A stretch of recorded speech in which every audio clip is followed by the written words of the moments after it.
Good morning children. तिदवाई college से मैं आपकी शाइन मैम। तो बच्चों, आज हम लोग हिस्ट्री का लेसन 4 पढ़ेंगे, भारत में कंपनी राज का प्रभाव। तो बच्चों, हम लोग ये जो लेसन 4 पढ़ेंगे, इसका एक पार्ट मैं आपको लास्ट वीडियो में पढ़ा चुकी हूँ। वो आपने उसको देखा है, आधे लेसन उसमें कंप्लीट हो गया है। अब मैं आपको आज पार्ट 2 पढ़ाऊँगी और ये लेसन आपका पूरा हो जाएगा। और एंड में जो क्वेश्चन मैं आपको आज लघु और दीर्घ क्वेश्चन दूंगी, वो आप अपनी कॉपी में कर लीजिएगा। आप बार बार पूछते हैं किस कॉपी में करें। बच्चों, अभी तो आप होमवर्क कॉपी में ही करेंगे, और जब हम लोग आप लोगों को कोई क्वेश्चन देंगे लिखने के लिए क्लास वर्क, तो हम लोग बताएंगे। अभी आप जो भी काम करेंगे वो आप होमवर्क कॉपी में करेंगे।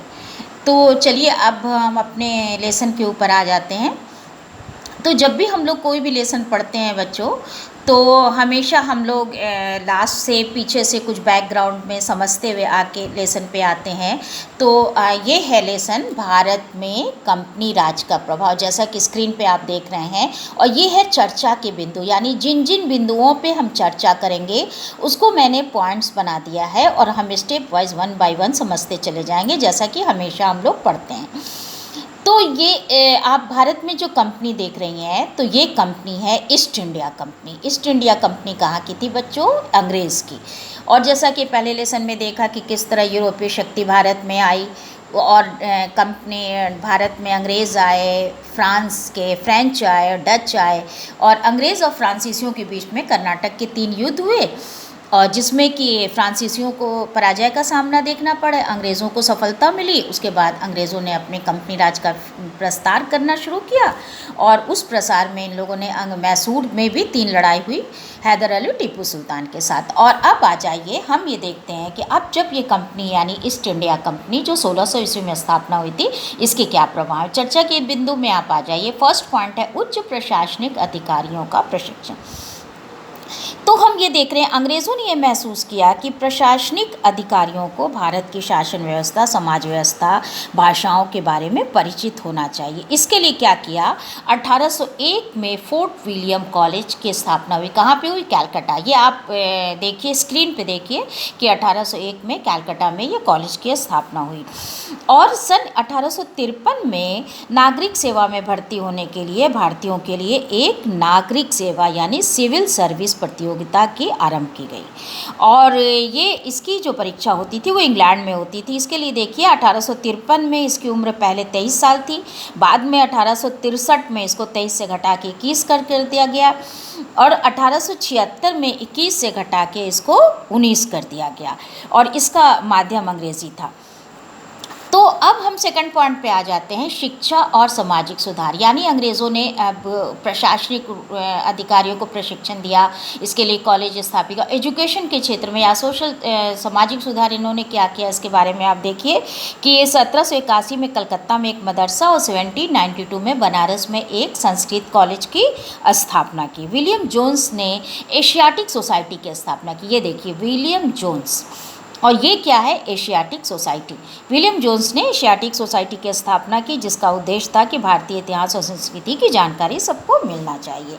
और हमारे महान समाज सुधारक थे राजा राम मोहन राय। वो भारतीय समाज में बदलाव लाना चाहते थे। वो चाहते थे कि ये जो भी भारत के नए ज्ञान, विज्ञान, तकनीकी आदि को सीखना ज़रूरी है, और इसके लिए इम्पॉर्टेंट था कि अंग्रेज़ी जानना। तो अंग्रेज़ी माध्यम से जानने के लिए अब ये अंग्रेज़ी सरकार को लेकर आगे कि अंग्रेज़ी भारत में अंग्रेज़ी शिक्षा की मांग की राजा राम मोहन राय ने।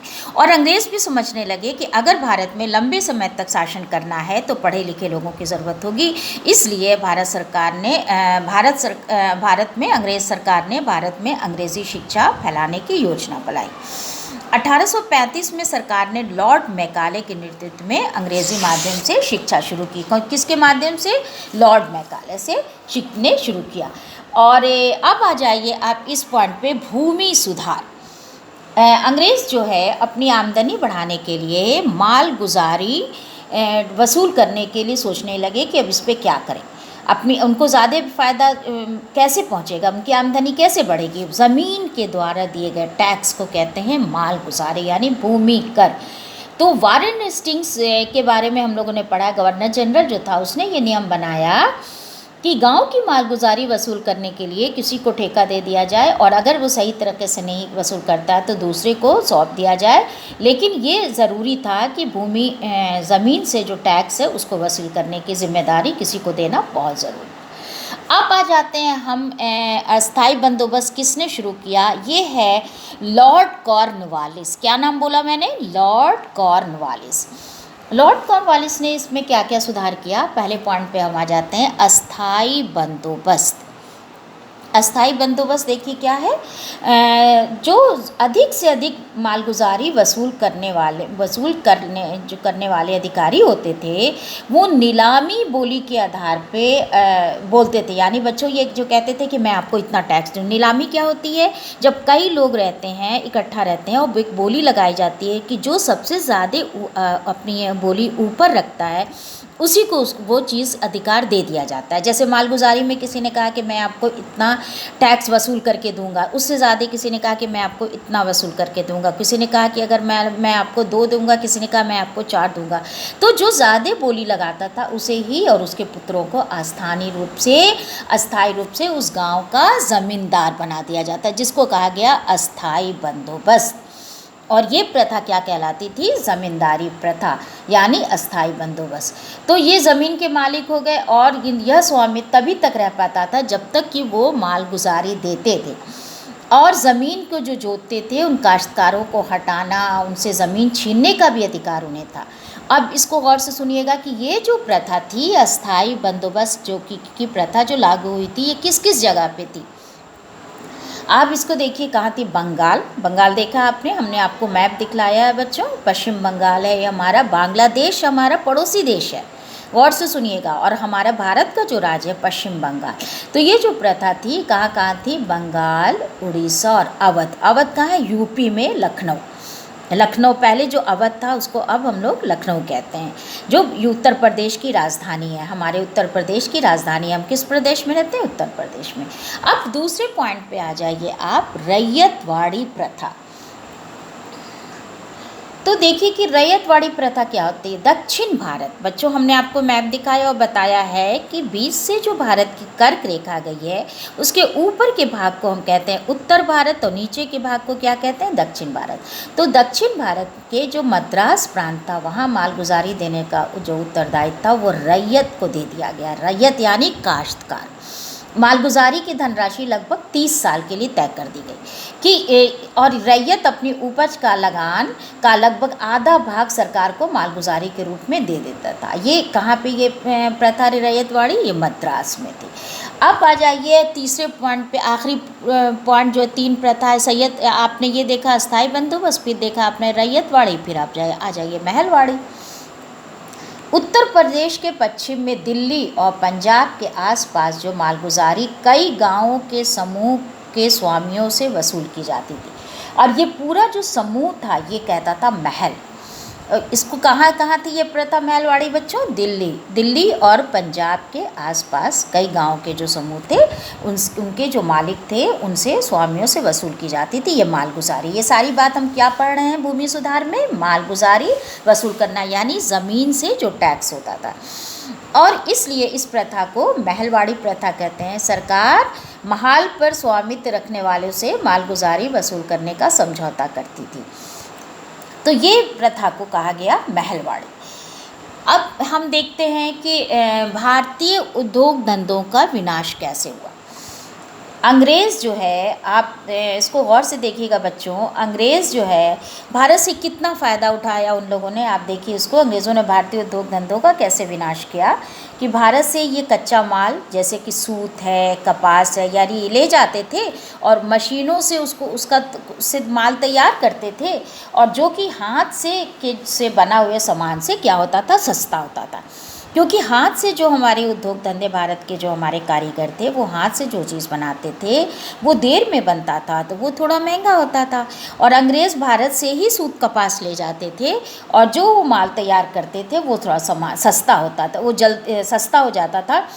तो वो सस्ते माल को, तैयार माल को ज़्यादा दाम में भारत में बेच देते थे। भारत से ही कच्चा माल ले जाते थे और मशीन में अपने यहाँ ले जाके मशीन में तैयार करते थे और भारत में वो ज़्यादा दाम में उसको बेच देते थे। देखिए ये अंग्रेज़ों की आप चालाकी देखिए। इसी कारण भारतीय उद्योग धंधा हमारा इंग्लैंड के उद्योग धंधों के सामने टिक नहीं पाया, क्योंकि अंग्रेज़ों की ये नीति थी कि इंग्लैंड में सामान सब कुछ ले जाते थे और इंग्लैंड में मशीन में तैयार करके वापस लाके उसको भारत में ऊंचे दामों में बेच देते थे। इस तरह से जो भारतीय उद्योग था इंग्लैंड के उद्योग के सामने टिक नहीं पाया और भारतीय उद्योग धंधों का विनाश हो गया। तो बच्चों ये आपने देख लिया कि किस तरह से भारत के उद्योग धंधों को अंग्रेज़ों ने विनाश कर दिया। अब हम आपको ये बताएंगे कि आपका लेसन कंप्लीट हो गया, कि आपने लास्ट वीडियो में मैंने आपको पढ़ाया आधा पार्ट बहुविकल्पी और अति लघु क्वेश्चन कराया था। अब जो ये पार्ट 2 है ये आपने भारतीय उद्योग धंधों का विनाश पढ़ लिया है। इसमें आपको लघु क्वेश्चन करना है बच्चों और दीर्घ क्वेश्चन करना है। ये मैंने आपको निशान लगा दिया। 3 क्वेश्चन है। पिट्स इंडिया एक्ट के बारे में लिखिए, ये मैंने आपको बताया है बच्चों। पिट्स इंडिया एक्ट है लघु को उत्तर, वो आप कर लीजिएगा कि पिट्स इंडिया एक्ट 1784 में लागू हुआ, उसको पूरा कर लीजिएगा। अस्थाई बंदोबस्त जो मैंने अभी आपको पढ़ाया है वो अस्थाई बंदोबस्त कर लीजिएगा। फिर लास्ट में अंग्रेज़ों ने भारतीय उद्योग धंधों को किस प्रकार नष्ट किया उसको भी मैं आपको आंसर लगा के भेज दूँगी, आप उसको कर लीजिएगा। फिर दीर्घ है, दीर्घ में है बच्चों, ये बड़ा आंसर होता है, अंग्रेज़ द्वारा भारत में किए गए भूमि सुधारों के बारे में लिखिए। तो भूमि सुधार जो जहाँ से मैं आपको पढ़ा रही हूँ, लिखा है आपकी बुक में कि भूमि सुधार है, वहाँ से आप दीर्घ उत्तर शुरू कीजिएगा। उसमें 3 पॉइंट है बच्चों, यहाँ से शुरू कीजिएगा आंसर। देखिए आपका दीर्घ का आंसर यहाँ से शुरू होगा, भूमि सुधार से। अब भूमि सुधार में ये 1 पॉइंट हो गया, ये 2 पॉइंट हो गया, 3 पॉइंट हो गया। बस यहाँ तक, ये आपको नहीं लिखना लास्ट वाला, ये महलवाड़ी तक ये आपका दीर्घ उत्तर हो जाएगा। तो इस तरह से कि आपने उत्तर अपना कंप्लीट कर लीजिएगा और उत्तर पूरा करके उसे शो कीजिएगा। Thank you.